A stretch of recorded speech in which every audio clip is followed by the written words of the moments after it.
네, 시청자 여러분 안녕하십니까. 돈과 세상이 보이는 시간 아침경제 골든타임 박현진입니다. 안녕하십니까. 강수진입니다. 오늘의 골든타임 성완종 게이트 등 알찬 소식들 준비했습니다.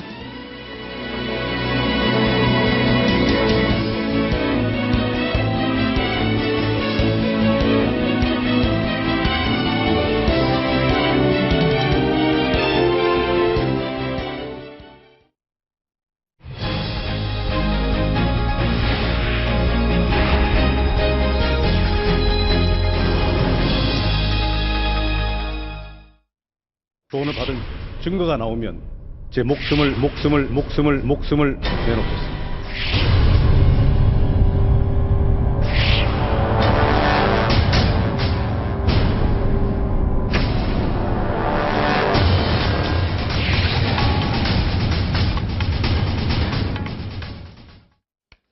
네, 이완구 국무총리와 망자 성완종 전 회장의 공방이 진실게임이 참 점입가경을 맞고 있습니다. 바로 오늘 아침 경향신문이 성완종 회장이 바로 지난 재보궐 선거 당시에 사무실로 비타 500 상자를 들고 찾아갔고 그리고 독대를 했다. 이런 증언이 나왔습니다. 어떻습니까? 이게 좀 굉장히 새로운 내용이고 충격적이고 그러니까 이제 여러 추측이 가능하게 만드는 내용인데요. 그러니까 지난번 청문회 때부터 이제 이완구 총리가 현안에 대응하는 어떤 모습 자체가 굉장히 이제 우리가 갖고 있는 이미지와 달리 뭔가 좀 이렇게 대응력이 좀 떨어진다는 느낌이 있는 게 이게 좀 트랙이 두 개가 깔려 있습니다. 하나는 뭐냐면 3천만 원을 줬다는 망자의 진술과 받지 않았다는 이게 법리적 공방이 하나 있는 것이고 또 하나는 뭐냐면 현직 총리죠. 그러니까 말에 대한 진실성 문제 아닙니까? 네. 정치적 도덕적으로 이미 너무 좀 심대한 상처를 좀 입고 있는 측면도 분명히 있는데 어제 방금 지금 싱크가 나왔던 이제 목숨을 걸고 하겠다 이 문제가 뭐냐 본인은 억울함을 호소하기 위해서 했는 말치고는 상당히 좀 부적절했고 어쨌든 되어가는 모습 자체가 심판자인 국민 입장에서 봤을 때는 굉장히 좀 부적절한 모습도 있는데 뭐 결정적으로 비타 500박스를 가지고 갔다 독대를 했다 그렇다고 본다면 저희가 사실이라면 이완구 총리가 그간 해왔던 말에 대한 모든 어떤 그 진정성의 진실성이 무너지는 측면이 있죠. 그렇기 때문에 사실은 뭐 특검을 하든 검찰이 수사를 받든 뭐 수사를 받겠다고 본인도 얘기를 했는데 그것과 관계없이 총리로서의 도덕성과 정치적 어떤 전달력에서는 심대하게 좀 무너지고 있는 측면이 있다. 뭐 이거는 분명한 것 같습니다. 그러니까 시청자들 위해서 오늘 보도 내용 그렇죠. 그걸 좀 상황 설명을 좀 해주시죠. 팩트 정리 좀 해야 될 것 같은데요. 보도는 크게 이제 두 가지가 나왔었습니다. 네. 하나가 경향신문 보도에 따르면은 시점은 2013년 4월 4일입니다. 이게 왜 그러냐면 4월 24일 날 이제 부여청양 재보궐선거에 4월 4일. 그렇죠. 이 재보궐 선거 때 이완구 총리가 당시에 나갔을 때 그 직전인 4월 4일에 부여 선거사무소에서 벌어졌던 일이었는데 4월 4일 오후 4시 반쯤 그러니까 4시경에 성 전 회장이 비타 500박스를 들고 찾아갔다라는 네, 성 전 회장이 찾아간 건 아니고 그렇죠. 그걸 같이 만남으로 회장이 갔고요. 사무실 만나러 갔고 그 비서가 비타 500박스를 이제 사무실에다 두고 왔다라는 이제 보도 하나가 있고요. 또 한쪽에서는 비타 500박스가 아니라 봉투에 담아서 이 금액을 전달했다. 어쨌든 두 가지 보도가 나오고 있는데 이 2014년 4월 4일 같은 경우에는 성완종 다이어리에도 실제로 만남의 기록들이 남아있거든요. 네. 그래서 이 진술들이 꽤 신빙성이 높다. 이런 보도 내용이었습니다. 일단 두 가지 보도에서 일치하는 것은 4월 4일 날 그게 이제 재선거 후보 등록 첫날인데 성완종 회장이 사무실을 찾아간 것은 일치하죠. 네. 그건 다이어리에도 남아있고. 그렇죠. 다만 이제 전달 방법에서 한쪽에서는 비타 500이고 저희가 지금 상자를 준비했는데 그러니까 비타 땡땡땡 상자를 그렇죠. 전달했다는 거고 비서가 네. 그리고 또 다른 보도에서는 쇼핑백입니다. 쇼핑백으로. 근데 하여튼 이게 전달 방법은 틀리지만 찾아간 건 사실이네요. 뭐 당연히 찾아갔겠죠. 근데 이때 성완종 전 회장은 의원 신분이었고요. 그리고 그 대개 이제 예비 후보 이 3월 26일 날 공천 확정이 됐었고 이완구 그 당시 후보가 그리고 4월 4일이면은 이게 예비 후보라서 한창 굉장히 그 열심히 선거운동, 그러니까 사전이지만 선거운동을 하는 때인데 이 구체적인 내용을 보면 당시에 이제 선거사무소에 여직원이 2명 있었다. 네. 뭐 그리고 다른 사람에 대해서는 얘기가 없어요. 그리고 칸막이 뒤에서 얘기를 했다라고 하는데 당시 그 현지 의원 신분이었던 성 전 회장이 이 드링크제 그 음료수 박스 하나만 달랑 들고 갔다는 거는 뭔가 이게 그 안에 그 돈이 아니라고 하면 그냥 그야말로 드링크제만 들어있는 거를 달랑 들고 갔다고 하면 그건 좀 그분이 당시에 지휘하고는 좀 뭔가 안 맞죠. 그거 하나 뭐 한말로 손이 부끄러운 정도인 거죠. 드링크제 하나면. 근데 드링크제가 이 보통 선거할 때 선거 사무소에서 굉장히 많이 필요해요. 거기 그 손님들이 많이 오시거든요. 지역분들도 저기 좀 보려고 오고 하면 드링크제 하나 따서 드리고 그래요. 선거법 때문에 다른 거를 못 드리니까. 그래서 굉장히 수요가 많은 게 또 드링크제예요. 그래서 예. 봉투는 뭐 모르겠고 쇼핑백은 모르겠고 드링크제를 들고 갔다, 박스를 들고 갔다는 거는 선거 풍토와는 좀 많이 저기 잘 맞아 떨어지는데 그런데 달랑 하나를 들고 갔다. 진짜 드링크제가 들었다면 그거 박스 하나 달랑 들고 갔다. 그건 좀 또 이상한 거예요. 당시 의원 신분에서. 그런데 4시 30분이에요. 오후 4시 30분. 그러면 공천도 확정된 그 후보 사무실에 여직원 둘만 있었다. 그것도 이완구 총리 정도의 그 몸집, 이 지위에 있는 사람의 그것도 저는 좀 이상하다. 근데 그건 사무실 도면을 보면 어느 정도 이해를 할 수 있습니다. 저희가 사무실을 다녀왔고요. 예. 그 도면을 봤는데 실제 이완구 사무실을 하고 저렇게 칸막이가 돼 있죠. 예. 그리고 이완구 총리 사무실 있고 직원 사무실은 바로 옆에 문이 따로 있습니다. 그리고 사무실 두 앞에 어느 정도 공간이 있는데 아마 여직원 2명이 저기 서 있었겠죠, 밖에서. 예. 그러니까 많은 직원들은 직원 사무실에 있었을 테고 아마 그런 상황이 아닐까라고 추정을 해보는데요. 만약에 추정입니다만 그 성완종 회장과 이완구 총리가 이완구 총리의 사무실에서 지금 왼쪽이죠. 따로 만나서 이야기를 했다면 당시에 3천만 원은 여기서 전달됐을 가능성이 가장 크다고 볼 수가 있습니다. 일단 송환종 회장이 경향신문과의 사망 직전 인터뷰에서 3천만 원을 줬다까지 네. 진술을 했고 네. 오늘 새로 나온 팩트는 이 드링크제 박스를 들고 갔다. 음료 박스를 네. 들고 갔다. 두고 왔답니다. 두고 왔다는 네. 건데요. 비서가. 네. 비서든 뭐 측근이든 네. 간에. 근데 과연 이 안에 얼마나 들어갈지 저희가 한번 따져봤습니다. 물론 보도에는 이 드링크제 박스 안에 돈을 넣었다라는 진술은 없습니다. 없지만 3천만 원을 만약에 이 드링크 박스에 넣었다면 지금 5만 원권으로 이게 5만 원권 100장입니다. 100장. 500만 원. 500만 원이죠. 그렇기 때문에 지금 이게 6묶음이 예.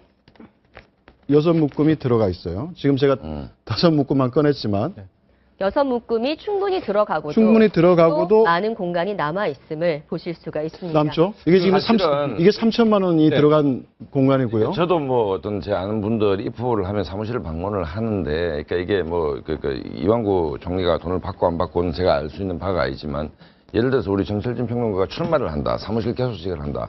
그러니까 제가 간다 평소 친하기 때문에 이거 하나를 들고 간다는 건 손이 좀 굉장히 부끄러울 것 같아요. 그러면 제 형편에 맞게끔 뭔가 네. 금일봉을 하나 담아서, 그러니까 뭐 성완종 회장은 아니지만 네. 하는데 이거를 둘이서 이제 따로 정철진 후보 방에서 만나는데 이 음료수 한 박스를 딱 들고 갔다. 아까 그 이수희 변호사 말씀하셨듯이 손이 좀 민망할 것 같다는, 그러니까 정치권의 상식이 있죠. 사실은 어딜 방문할 때. 그랬을 때 어쨌든 국민 여론상에서 봤을 때는 성완종 회장이 현역 의원이고 그랬는데 그 이완구 후보라는 이렇게 그 몸집이 큰 소위 그 빅 후보가 나왔을 때 음료수 큰 박스도 아니고 하나를 들고 예. 독대를 한다라는 게 그게 뭐 상당히 좀 민망할 것 같다는 느낌이 있는데 그게 국민 대부분이 느끼는 어떤 그 정서이지 않겠나 이런 생각이 듭니다. 근데 저 비타 500박스라는 게 의미가 있는 게요. 실은 비타 500박스는 비타 땡땡 같은 경우에는 이 1억이 들어가는 겁니다. 그러니까 가득 보통 채웠을 건넬 때 경우에요? 가득 채웠을 때 1억을 주는 박스가 이 젖박스였고 아, 여기 들어가 여기 꽉 차면 1억이 들어갑니다. 예. 그래서 전 처음에 오늘 네. 비타 그 보도가 나왔을 때 그걸 꽉 채우지 않았을까라는 얘기인데 당시 지금 이걸 채우면 1억이 들어가요? 1억이 들어가는 박스입니다. 저게. 네. 하고 보통 3천만 원 박스는 이제 각티슈라고 해서 네. 그 크리땡땡 같은 게 네. 3천만 원에서 유용하는 박스가 그 박스고요. 네. 실은 5만 원권 나오고부터 사과 상자는 없어졌습니다. 왜냐면 사과 상자를 넣게 되면은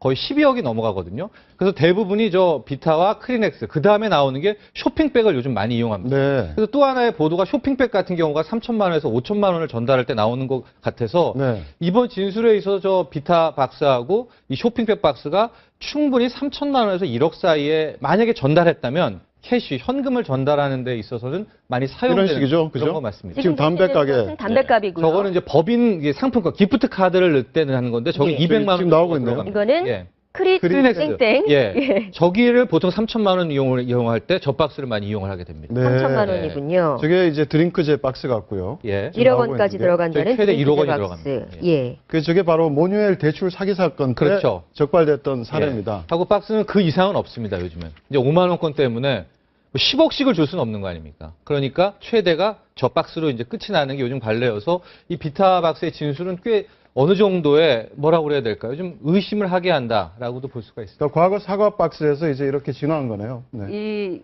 일단 이런 음료는 움직이면 소리가 나죠. 쨍그랑쨍그랑 이렇게 소리가 날 텐데 아마 움직이는 상황에서는 측근이 이제 옮겼다고 하는데 소리가 났느냐라고 한번 좀 물어봐야 되지 않겠는가. 이게 가장 중요한 포인트 같은데 예. 어떻습니까? 검찰 어차피 여기서 중요한 대목은 증인이 나왔다는 거고요. 검찰 수사에 증인이 나왔다는 건데 만약에 소환이 돼서 수사를 할 때 어떤 부분이 검찰에서 어떤 부분을 집중적으로 볼 것 같습니까? 그러니까 이제 우리 이호선 교수님 말씀대로 이제 정말 드링크제가 들었다 무게도 다르겠죠. 이 돈다발 6개 든 거하고 무게 차이도 있고 뭐 어떤 액체가 흔들리는 듯한 느낌이나 본인은 아마 알겠죠. 들고 갔을 때 이게 드링크가 있었는지 없었는지 안에 내용물을. 근데 이 증인이 거기에 대해서 나는 뭔 거 같았다. 그게 뭐 드링크가 안에 들어있는 것 같지는 않았다든지 뭐 아니면 뭐 생각보다 가벼웠다든지 뭐 이런 증언을 한다 하더라도 이제 뭐 검찰에서 그렇게 진술을 한다 하더라도 이거는 여러 정황을 봤을 때 소위 말하는 심증은 있지만 확실한 물증은 아닌 거죠. 네. 이게 이 안에서 돈을 받다든지 확실히 박스 안에 있는 돈을 받다든지 한 게 아닌 이상은 그리고 당시 이제 여직원 2명도 뭐 손에 박스가 있었는데 나왔을 때는 뭐 박스가 없었다. 드링크제 박스는 안 가지고 그냥 나갔다. 했을 때도 그것도 그냥 정황일 뿐인 거지. 그게 확실하게 그 안에서 돈을 주고받았다라는 직접 증거가 아니기 때문에 네. 여기에서 더한 이런 정황 증거보다 더 확실하게 돈이 빠져나간 증거라든가 이런 것들이 있어야만 이게 기소가 되고 또한 법원에 가서 유죄를 받을 수 있다. 지금 상황은 사실은 강한 의심을 할 수 있는 정도. 강한 예, 의심을 할 수 예, 있는 정도. 예. 제가 실제 한번 들어봤는데요. 네. 이게 느낌이 다를 것 같아요. 지금은 소리도 전혀 들리지 않고 소리는 들리긴 하는데 병 부딪히는 소리는 아니고 분명히 알 수 있을 것 같습니다. 이걸 들고 간 측근은 과연 이게 병이 들었는지 또 다른 게 들었는지. 상주 생활도 요 한 박스가 있고 요 한 박스를 뭐 10개를 꾸미면 큰 박스가 있을 거 아닙니까? 네네. 큰 박스에서 이제 직원들이 보통 무거우니까 수행해 온 사람이 사무실에 그냥 놓고 근데 후보 보고 고생한다 네네. 얘기하는 것과 딸랑 요거 하나를 들고 갔다면 그게 더 이제 의심이 가는 것이죠, 사실은. 네. 오히려 예. 예. 보통은 이거 많이들은 큰 박스가 박스, 있어요. 그러니까. 그 네. 박스를 한 개, 갖고 두 개, 가거든요. 뭐 예, 이렇게. 그것도 한 꽤 되는 걸 네. 보내요. 그게 큰 한 박스 하면 그냥 10만 원 돈치 안 되거나 그래요. 보관 서너 박스를 가지고 예. 근데 그 네. 모습을 상상을 해도 좀 우스꽝스러운 게 성완종 회장이 먼저 들어가고 뒤에 수행비서든 뭐 측근이든 요 박스를 하나 달랑 들고 들어간다는. 예. 그래서 달랑 들고 가서 책상 위에 놓고 나왔다는 지금 증언인데 좀 우스꽝스럽습니다. 또 한 가지 상황이. 조간에서는 이제 쇼핑백을 오늘 보도가 나왔거든요. 그래서 저는 저 박스를 그 쇼핑백에다 넣어서 이 백으로 들고 가가지고 놓고 온 게 아닌가. 그래서 좀 보면 보도가 두 개가 좀 엇갈리는 게 네. 아닌가. 그러니까 이걸 통으로 이렇게 들고 가진 않았을 거 아니에요. 그러니까 아마 그 쇼핑백은 아마 그 측근 진술은 또 그 모습을 보고 예. 그렇게 진술한 게 아닐까라고도 좀 추정을 해봅니다. 쇼핑백에 이 박스 하나만 달랑 넣어서 들고 가는 것도 이상하지만 그래도 민망한 어쨌든 부분인 것 이제 같긴 그 합니다. 진술이 엇갈리는 부분은 넣었을 수도 있겠다. 그런 예. 생각까지도 해봤습니다. 아, 네. 예. 굉장히 좀 고난이도의 추론이신데 이것을 쇼핑백에 들고 갔다. 그래서 서로 다른 진술이 나올 수가 같은 있다. 측근의 현장에서는 측근의 진술이 네. 다를 수도 있겠다. 네, 그건 알겠습니다. 아마 놓고 온 건 저 음료 드링크 박스가 네네. 아니었겠나. 네. 근데 또 이 보도의 또 중요한 포인트는 1시간 독대를 했다는 거 아니에요? 그렇죠. 예. 이완구 총리는 뭐 거의 만난 적이 없다. 뭐 여러 차례 얘기를 했는데 그러니까 JP 때부터 자민련 때부터 이제 이완구 총리도 이제 JP맨이고 이제 성완종 회장도 맞는데 이제 바로 그 지점이 문제인 게 사실은 아까 이수희 변호사 말씀하셨듯이 이게 이제 법정 공방으로 갔을 때 유죄 무죄를 다툴 때 이게 얼마나 그 증거 능력이 있는지는 별개의 문제로 성완종 회장을 뭐 이렇게 그 대면대면한 사이다라고 보기에는 너무 설득력이 없는 것이 정치를 오래 같이 해왔고 그 다음에 청양부여가 이제 그 성완종 의원이 있었던 서산과 바로 인접 지역구 아닙니까? 그러면 여당과 야당이 갈린다 하더라도 그 두 의원은 친할 수밖에 없습니다. 늘 같이 만날 수밖에 없고. 그런데 이제 잘 모른다, 뭐 잘 모른다기보다는 어쨌든 그런 발언 자체가 이완구 총리의 말의 어떤 진정성을 떨어뜨리는 어떤 그런 계기로 작용하는 게 오히려 이 뭐 이런 박스보다 더 심각한 문제가 아닌가. 네, 박스보다 더 심각한 네. 게 이완구 총리의 발언이다. 어떻게 예, 보세요? 저는 그 이완구 총리가 저 행정고시 출신이지만 성장한 거는 그러니까 경찰에서 출세를 해서 결국 총리까지 간 사람이잖아요. 네. 그러면 경찰에서 일을 했으면 수사의 기본은 알 거 아니에요. 이게 그 조사에 응하기 전에나 조사에 응할 때 자기가 작은 거짓말을 자꾸 하면 안 돼요. 그러면 아무리 큰 진실에 대해서 자기가 진실을 말해도 그 진실이 믿어지지 않는단 말이에요. 완전 양치기 소년처럼. 그런데 이분이 도대체 저는 이완구 총리를 도저히 이해를 못 하겠어요. 금방 드러날 거짓말을 이게 정말 그분의 인격인 건지 아니면 본인이 너무 다급하고 뭔가 더 큰 게 있으니까 감추다 보니까 자꾸 이런 악수를 두는 건지는 모르지만 참 가벼운 언행에다가 네. 뭐 목숨을 내놓겠다. 그러다가 나중 어떤 증거가 나온다면 뭐 책임지겠다. 그 다음에는 명명백백하게 밝혀지면 어떻게 하겠다. 자꾸 뭐 후퇴했다가 나갔다가 참 총리로서 너무 딱한 처진 것 같아요. 근데 이게 네. 사실 좀 조심스럽게 생각해야 될 부분이 하나가 있어요. 그게 뭐냐면 우리가 그 성 회장이 이제 목숨을 끊을 때 그렇게 갈 거라고는 거의 생각을 못 했었거든요. 유서를 남길 것도 그리고 유서를 남긴 이후에 실제 그걸 행동에 옮길지 아무도 몰랐는데 어쨌든 이완구 총리 입장에서는 이 목숨이란 카드는 굉장히 강력한 카드이고 그다음에 본인으로서 내놓을 수 있는 마지막 카드이거든요. 네. 근데 우리가 예를 들어서 이렇게 거짓말을 반복적으로 했던 사람이 뭐 이를테면 뭐 목숨을 끊을 리가 없다 이렇게 생각할 수도 있지만 최종적으로는 어려운 상황에 갈 수도 있기 때문에 좀 돌아보는 이런 시점도 좀 가져야 될 것 같습니다. 네, 알겠습니다. 이완구 총리 결백을 주장하면서 목숨을 걸겠다는 얘기를 몇 번 하신지 기억하십니까? 어제? 일곱 일곱 차례를 했습니다. 그 영상을 한번 보도록 하겠습니다. 어떤 증거라도 만약 이완구가 망인으로부터 돈을 받은 증거가 나오면 제 목숨을 내놓겠습니다. 근거 없는 메모 내지는 진술 한마디로 이 막중한 총리직을 놓고 이런저런 얘기를 할 수 있다고 생각하지는 않습니다. 기억 못합니다. 어떻게 선거 때 수백 명, 수천 명이 오는데 기억을 합니까? 다만 완종 회장하고 돈 거래는 없어요. 재미난 것은 보통 통장 얘기를 할 때 진실이 드러나면 이렇게 얘기를 하지 않습니까? 근데 증거가 나오면 이란 표현을 썼어요. 묘한 뉘앙스 차이가 느껴지는데 어떻습니까? 이게 좀 아니 그러니까 지금 이제 그러니까 아까 말씀드렸듯이 트랙이 두 개가 깔려 있는 게 하나는 뭔가 하면 검찰 수사를 통해서 유무죄를 다투는 문제겠죠. 그러니까 법리적 공방이 하나 있을 겁니다. 그러니까 뭐 줬다 안 받았다의 문제니까 그거와 관계없이 이제 이 당사자가 현직 총리라는 것이죠. 현직 총리는 지금 국정을 수행해야 되는 거 아닙니까? 그다음에 이완구 총리가 이제 취임하고 30개의 아젠다를 직접 뭐 이렇게 추진하겠다 뭐 이런 얘기까지 했고 정작 또 아주 그 황교안 법무부 장관이나 경찰청장을 배석시켜가지고 범죄와의 전쟁을 선포하신 분도 이분이잖아요. 그런데 자잘한 부분에서 자꾸 미스가 나오기 때문에 국민들은 총리로서의 이완구의 그 말, 언어가 갖고 있는 그 진정성, 진실성을 잘 못 믿겠다 이래 됐을 경우에는 그야말로 식물 총리가 되는 거 아닙니까? 이게 이제 국익을 위해서는 더 심각한 문제라는 것이죠. 그러니까 법리적 공방이야 뭐 검찰이 수사할 것이고 뭐 받았냐 안 받았냐의 문제는 기소를 할 건지 말 건지 유무죄를 다투는 문제는 사실 국민들이 별 관심이 없어요. 네. 총리로서 영이 서느냐의 문제, 네. 지휘권이 있느냐의 문제, 이 문제에서 심각한 훼손을 받고 있다는 것 자체가 오히려 지금 총리로서의 거취 문제까지 나오는 배경이 아니냐, 뭐 이렇게. 과연 어떻습니까? 지금 이제 구체적인 증언이 나왔고 예. 검찰은 수사하겠다고 그랬고 이완구 총리는 검찰 수사를 받겠다고 했고 김무성 대표도 빨리 받아라라고 얘기를 했고 검찰 수사가 이제 곧 들어갈 텐데요. 앞으로 어떻게 전개가 될 것 같습니다. 총리직을 유지하면서 검찰 수사를 받는 것. 저는 결론부터 말씀을 드리면 네. 저는 국정 운영을 위해서도 그렇고 향후를 위해서 저는 사퇴를 해야 된다는 입장입니다. 본인이야 억울하기 짝이 없는지 몰라도 국민들 입장에서는 뭐 유죄를 받든 뭐든지 정말 관심 없고 성 전 회장이 그 메모가 홍준표 1억인 지금 이건 그러니까 홍준표 지사가 받았는지 안 받았는지 떠나서 어쨌거나 1억을 전달하려고 했다는 거는 맞는 거니까요. 다른 메모도 뭔가 그 신빙성이 있게 믿을 만한 메모라는 생각을 하게 한단 말이에요.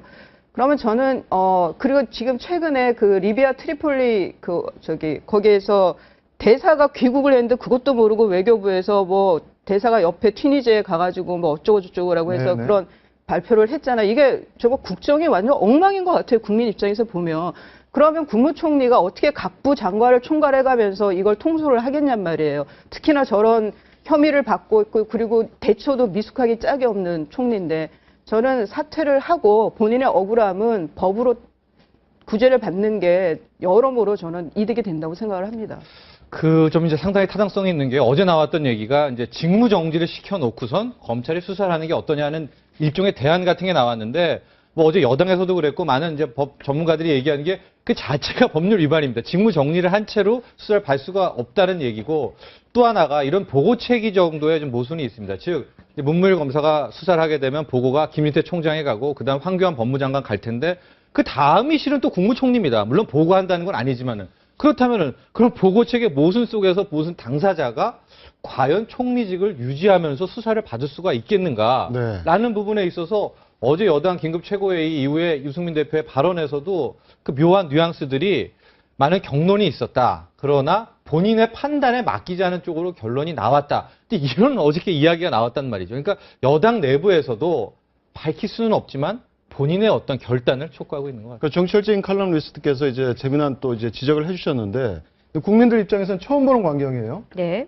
여당이 특검을 하자고 그러고 야당에서는 좀 기다려보자 그러고 검찰 기다려보자고. 2시에 이제 긴급 최고위원 회의가 있었는데 뭐 대충 기자들이 이제 분석할 때는 두 가지 안건이다. 그러니까 직무 정지 문제 하나고 특검 문제인데 직무 정지는 유승민 대표가 참 묘한 얘기를 했어요. 지금 법이 없는 얘기다. 그러니까 직무 정지를 시키고 싶으나 법적으로 직무 정지를 그러니까 사퇴 아니면 유지 이 두 개밖에 현행법이 안 되기 때문에 직무 정지를 논의를 했으나 이거는 법적 근거가 없다는 얘기를 했는데 그건 뒤집어 보면 무슨 얘기겠습니까? 할 수 있으면 직무 정지를 시키고 싶다는 얘기 아닙니까? 네네. 그 이유는 뭐냐? 그 정실진 그 평론가 말씀하셨듯이 기본적으로 수사를 최종 지휘하는 총리로서의 지휘와 저희가 수사의 대상이 되는 것 갖고 있는 모순 야당이 제기하고 있는 이 측면 아니겠습니까? 네. 뭐 그렇기 때문에 이 문제는 법이 없는 얘기라는 뜻은 거꾸로 상당한 그 이완구 총리에게 정치적 압박을 준 거다라고 저는 이제 하나 보는 것이고 특검 문제는 사실은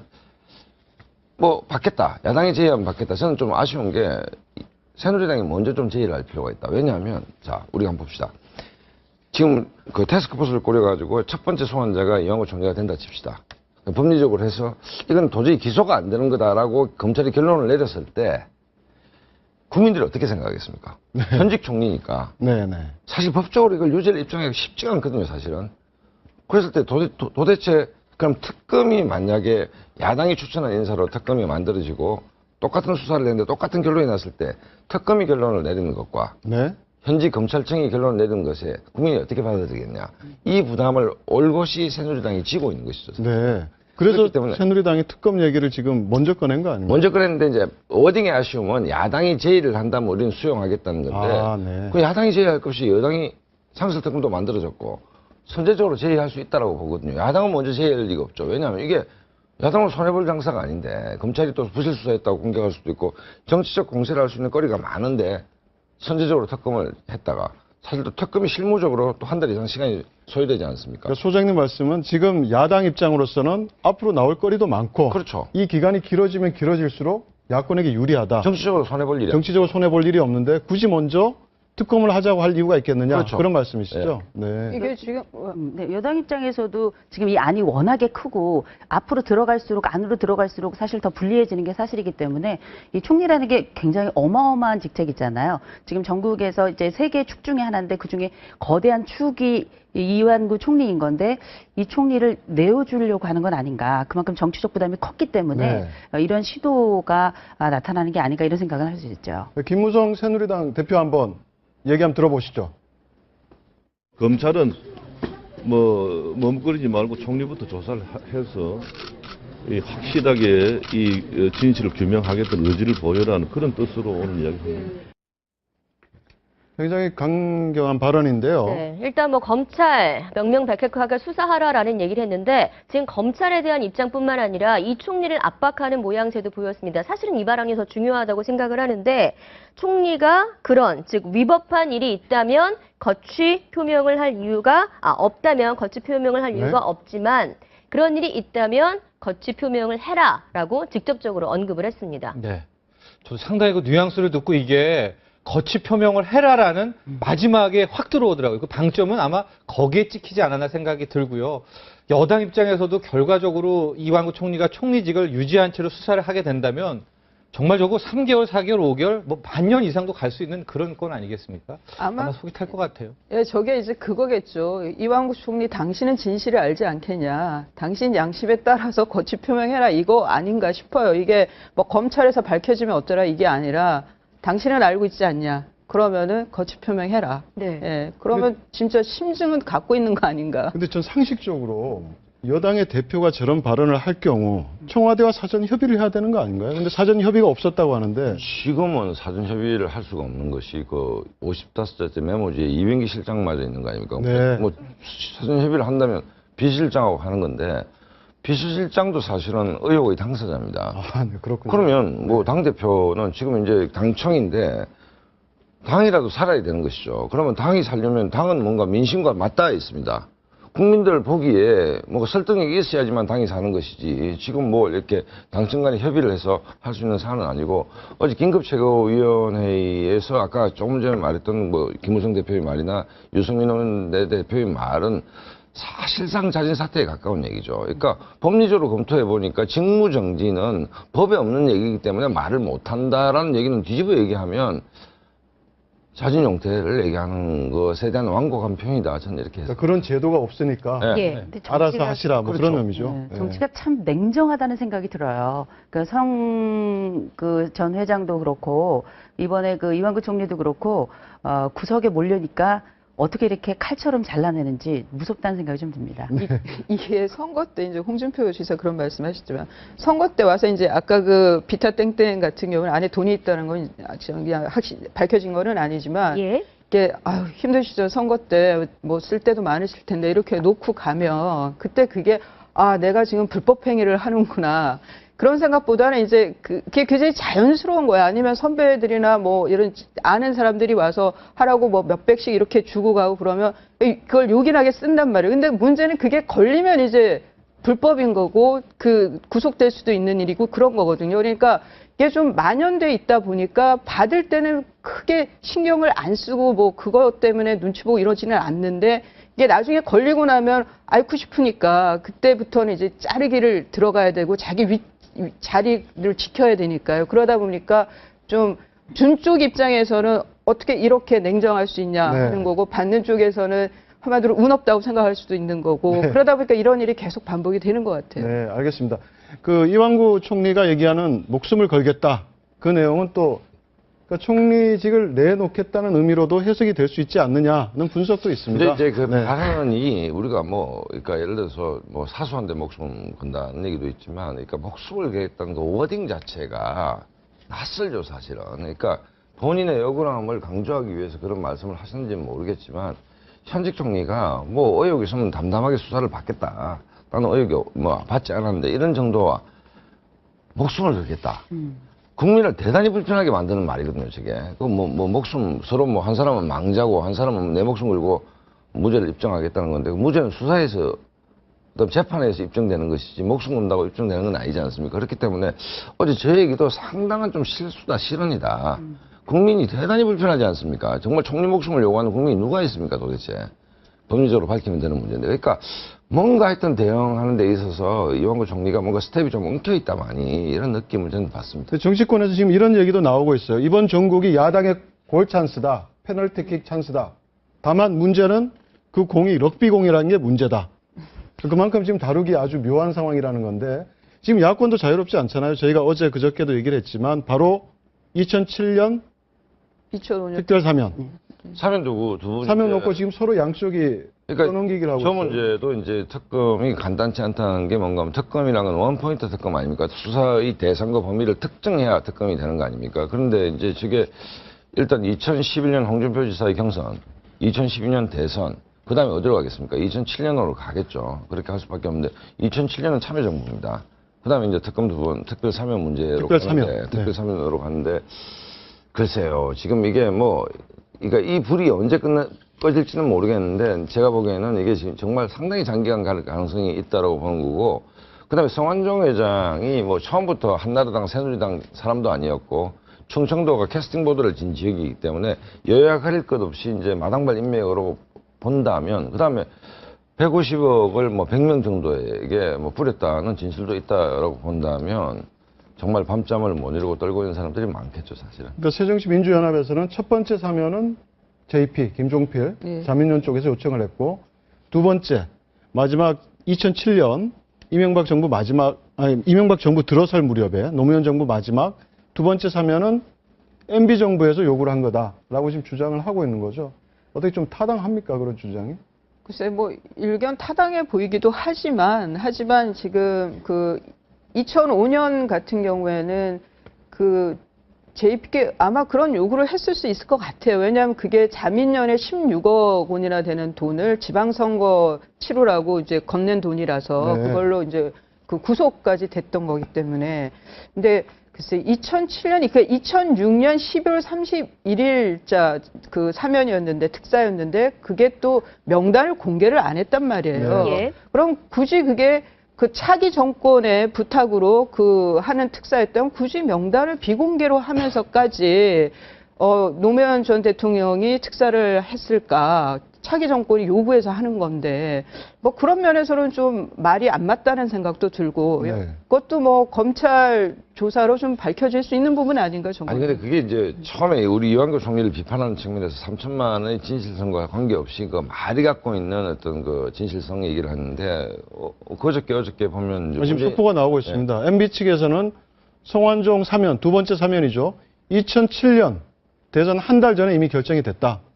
그러니까 우리가 한 게 아니다. 네. 네. JP도 부인하고 있고 MB도 부인하는 형국인데, 이제 저게 사면권이라는 건 대통령의 고유 권한 아닙니까? 통상 어떻게 됐냐면 법무부가 했다. 이제 문재인 대표도 실언을 하신 게 뭐냐면, 우리가 사면은 뭐 성완종 이런 유명한 사람뿐만 아니라 우리가 뭐 석가탄신일 사면하면 생계형, 예를 들어서 음주운전을 해서 걸렸다. 그럼 음주가 막 트럭을 몰아야 되는데 장사를 해야 되지 않습니까? 뭐 이런 분들, 그러니까 생계형 사면을 합니다, 법무부에. 그 실무 작업은 법무부에서 하죠. 그렇지만 유명한 사람들, 그건 대통령이 직접 사인을 합니다, 사실은. 네.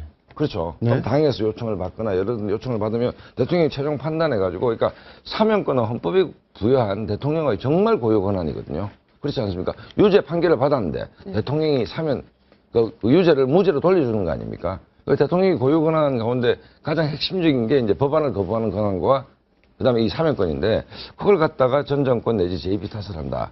이 문제도 제2의 이완구 총리처럼 계속 이제 이 쟁점이 확산될 수밖에 없지 않습니까? 네. 그렇기 때문에 어쨌든 참여정부도 이 문제에 대해서 문재인 대표나 전해철 그 의원도 초기 대응을 좀 잘못했다. 저는 이렇게 봅니다. 네. 알겠습니다. 2005년 그 특사가 잘못됐다고 그래가지고 그때 저기 새누리당, 그러니까 당시 한나라당이죠. 한나라당이 주도가 돼가 사면법을 개정을 했었거든요. 아, 그래요? 예. 그런데 그러니까 이제 일반 사면 같은 거 아까 말씀하신 대로 뭐 생계형을 전부 다 사면해 준 거지만, 특별 사면은 그야말로 정치권과 가깝거나 뭐 아주 특별한 이유가 있을 때, 대통령하고의 뭐 그런 게 있을 때 하는 게 특사라는 것 공공연한 사실이잖아요. 예. 그 지금 우리 박상원 소장께도 얘기하셨지만 앞으로 이 전국 계속 좀 이어질 것 같다. 그 이유 중에 하나가 새로운 사실이 계속 나오고 있는 겁니다.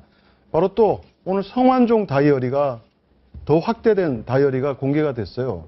그 꼼꼼한 성격을 볼 때 뭐 굉장히 메모를 꼼꼼하게 했을 것 예, 같은데 매일매일 기록을 매일매일 아주 얼마나 더 많은 인물들이 나올지 지금 관심입니다, 사실은. 그렇죠. 네, 자, 만난 횟수까지 지금 등장을 했습니다.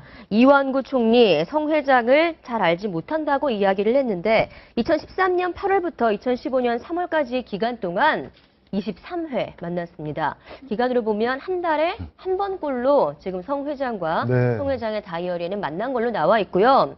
이어서 홍문종 의원 18회, 서병수 시장 10회, 허태열 전 비서실장 6회, 유정복 시장 4회, 이병기 비서실장 1회 만난 것으로 그러니까 이게 나오고 있습니다. 만났는지 안 만났는지는 확인이 안 되고 예. 그 일정표에 성완종 회장의 일정표에 적혀 있는 이 만남, 약속을 적어 놓은 횟수입니다. 예.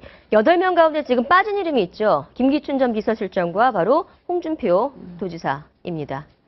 네. 그게 저 다이어리가 뭐 우리도 이제 메모를 하고 다이어리에 뭐 특히 이제 성완종 회장은 뭐 저 당시는 뭐 거의 현역 의원이고 합당을 한 상태고 그렇기 때문에 만난 것 자체가 뭐 그 자체가 무슨 문제가 되겠습니까? 그다음에 성완종 회장이 무슨 사기꾼도 아니고 여의도에서 다 아는 분들이고 우리도 아마 여의도에서 오가면서 그분을 뵀을 수도 있을 네. 거예요. 그렇기 때문에 그다음 정치인이었기 때문에 만난 것 자체가 문제가 아닌데 이제 잘 모른다라고 했는데 20몇 번이나 만났다. 이건 어떻게 된 거냐에 대해서 이제 대답이 궁색해지는 거 아닙니까? 그럼 예를 들어서 김무성 대표도 뭐 전화 왔더라.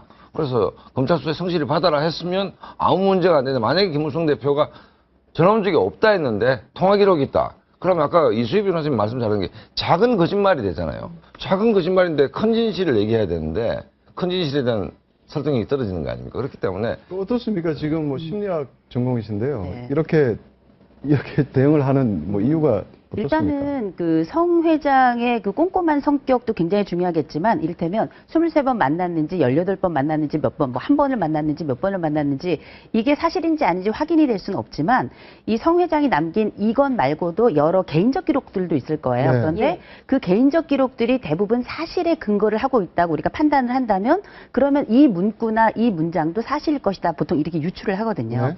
예, 그렇다면 아마 그 꼼꼼한 성격에 더군다나 1일 정도가 아니라 시간별로 일정을 정리를 해놓을 정도면 대부분 그 이야기들이 사실 가능성이 대단히 높다라고 판단을 하고 특별히 이런 사실에 조금 더 분명한 메모, 조금 더 분명한 장부처럼 이런 다이어리가 있는데도 불구하고 지금 이완구 총리 같은 경우에는 굉장히 그 상반된 모습을 보이고 있거든요.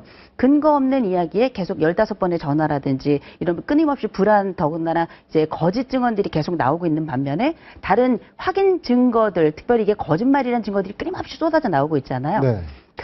본인은 이불이 이렇게 커질 거라는 생각을 안 했던 것 같고 그리고 이 정도의 진화라면 가능할 거라고 생각했던 것 같은데 사실은 이불은 본인이 생각했던 것보다 훨씬 큰 불이었던 거죠. 네. 심리적인 대처가 사실은 없었던 겁니다. 저 성완종 다이어리가 진짜 저기 누굴 만났는지 시간, 장소 나온 저 초벌이 있지 않습니까? 네. 저것만 있어도 그러니까 더 집중적으로 나온 그 다이어리가 없어도 수사 가치는 굉장히 있습니다. 왜냐하면 지금 250억 비자금 수사를 할 때 일단 밝혀지고 있는 게 11억은 아들 급여를 줬다는 거고 그 중에 32억은 지금 USB가 검찰이 확보가 됐어요. 그렇죠. 예, 네. 한번 부사장이 제출을 했는데 그 32억 정도의 상당수는 한나라당 대표 경선 대선 때 나왔다는 거 아닙니까? 2011년에 예, 12년에 17억이 거의 사용됐다는 건데 일단 검찰은 그거를 쫙 깔아놓겠고 저 다이어리에서 또 2011년부터 12년을 또 깔아놓을 겁니다. 그렇게 된다면 이 돈이라는 거 결국은 흔적을 남기고요. 결국은 꼬리를 남기거든요.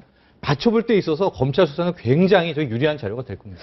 근데 이게 이제 그 어떤 보도에 의하니까 이 성 전 회장의 그 변호인께서 이게 이제 형사 사건에서 그 문제가 될 때 경영 불리였다. 나는 경영에 깊이 관여한 사람이 네. 아니다라는 걸 보여주기 위해서 이제 준비한 다이어리라고 하더라고요. 그러니까 이제 원본이 초본이 있겠죠.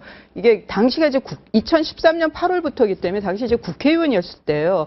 보통 국회의원 국회 수첩에 갖고 있는 앞에 그 월별로 돼 있는 거 보면 빽빽하고 막 그것도 다 못 채워서 옆에 빈칸에다가 막 적고 그래요. 막 빼가지고 화살표 빼가지고 그 일정을 네. 짜거든요. 국회의원이 다 바빠요. 이렇게 만나는 사람이 워낙 많은데 이게 이제 이거는 뒷받침해 줄 수 있는 이제 보조적인 증거인 거죠. 그때 만났다는 거니까. 그러면은 만나서 어떻게 뭐 돈을 어떻게 전달했다는 거에 대해서 구체적인 진술이 있어야 돼. 이 돈을 주고받은 이런 뇌물 사건이라든가 이런 사건에서는 구체적인 진술이 굉장히 중요하거든요. 저는 어쩌면 성 전 회장께서 당신이 남긴 메모와 경향신문의 그 녹취로 이 사람들이 유죄를 받을 거라고 생각은 안 하고 그래도 정치적 목숨은 뺏을 수 있다고 생각을 한 거 아닌가. 네.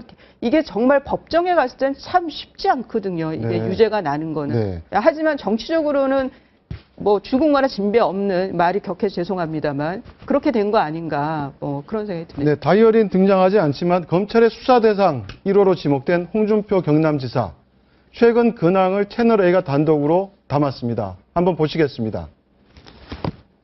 예, 확인 전화까지 했다고 하는데 좀 심합니다. 사실 여부를 확인하는 게 아니고 사실 여부 확인은 검찰에서 하죠. 그 참 어이가 없는 게 그만두세요. 바로 어제 상황입니다. 네. 홍준표 지사가 차를 타는 바로 그 시점에 저희 채널의 카메라가 포착을 했는데 굉장히 불쾌한 반응을 보였습니다. 아니 뭐 이제 홍준표 지사가 이게 이제 이 8분 나온 분들 중에 가장 구체적인 분이 이제 홍준표 그렇죠. 지사죠. 네. 일단 홍준표 지사는 뭐 그 서산태안의 전당대회를 할 때 성완종 씨를 잠시 봤는지 안 봤는지 뭐 이 얘기인데 성완종 회장 입장에서는 여의도 M 호텔에서 만났고 그다음에 윤모 씨를 통해서 1억을 전달했고 그다음 다음 날 전화를 전화까지 했다 했다. 받았냐. 네. 그래서 진술이 전혀 엇갈리는 것이고 또 가장 결정적인 것은 이완구 총리하고 다른 게 뭐냐면 전달자가 사실상 시인하는 쪽으로 가 있습니다. 그 시인을 했습니다. 예, 두 가지 시인한 중에 걸 저희가 하나인데, 채널에 이거 예. 이제 단독으로 그렇습니까? 확인을 했고요. 네. 시인을 했다면 두 가지 중에 하나 아닙니까? 윤모 씨가 받아서 전달했는지 아니면 윤모 씨가 배달 사고를 냈는지 뭐 이렇게 됐기 때문에 어쨌든 그 홍준표 지사는 정말 모래시계 검사 출신이고 뭐 굉장히 출중한 검사 불쾌한 출신인데 정치적이고 실정법상 가장 극단적으로 위기에 좀 몰려 있는 게 아닌가 이런. 근데 이제 보도에 의하면은 이 성 전 회장이 이번에 있는 윤모 씨, 그 전달자 윤모 씨를 찾아가가지고 언제 그 돈 준 거 있잖아. 그 뭐 전달한 거 확실해 뭐 이런 확인을 했다고 그래요. 측근을 데려가서. 그럼 만일 정말 다음날 전화를 해서 확인 전화까지 했다면 전달된 게 홍준표 지사랑 성 전 회장이랑 서로 통화를 해서 전달된 걸 확인을 했다면 굳이 가서 윤모 씨에게 또 확인을 했을까? 측근을 데려가서 네. 뭐 녹취를 하기 위한 어떤 위한 목적으로 했다면 모를까. 정말 확인 전화까지 했던 두 사람이 또 윤모 씨한테 가서 성 전 회장이 그걸 또 확인했다? 저는 그거는 좀 말이 안 맞는 것 같아요. 네. 예. 네, 알겠습니다. 홍준표 지사 얘기 들어봤고요. 자, 지금 성 회장 다이어리에 이완구 총리 23회 등장하고 네. 홍문종 의원이 지금 18회 등장을 하고 있습니다. 홍 의원이 어제 그 라디오 인터뷰에서 성 회장에 대해서 이런 말을 했다고 하는데 직접 한번 들어보시죠. 이 정권이 뭔가 본인이 원하는 대로 잘 되지 않은 거에 대한 일종의 그 속상함이 이렇게 표출된 것이 아닌가 그런 생각이 드네요. 제가 생각하기에도 죽으면서 저렇게 거짓말을 한다고 사람들이 잘 안 믿을 텐데요. 그랬더니 그 화가 치밀어가지고 뭔가 이 세상에 대해서 복수하고 싶어하고 그런 분들이 죽으면서 그런 일들을 하는 경우가 왕왕 있다. 네, 지금 이제 다이어리는 앞으로 계속 이제 뭐 검찰 수사 자료로 제출될 것 같고요. 또 다른 제2의 비자금 명부가 있을 거라는 얘기도 나오고 있습니다. 정말 구체적으로 메모 습관이 아주 철저하기 때문에 전달한 이름, 뭐 일시, 이걸 누가 갖고 있느냐가 지금 굉장히 관건인데요. 예. 여기에 관련된 보도도 나오고 있고 네. 어떻습니까? 일단은 뭐 가족들은 완전히 뭐 취재 자체도 안 되고 있기 때문에 결국 측근 수사일 것 같은데요.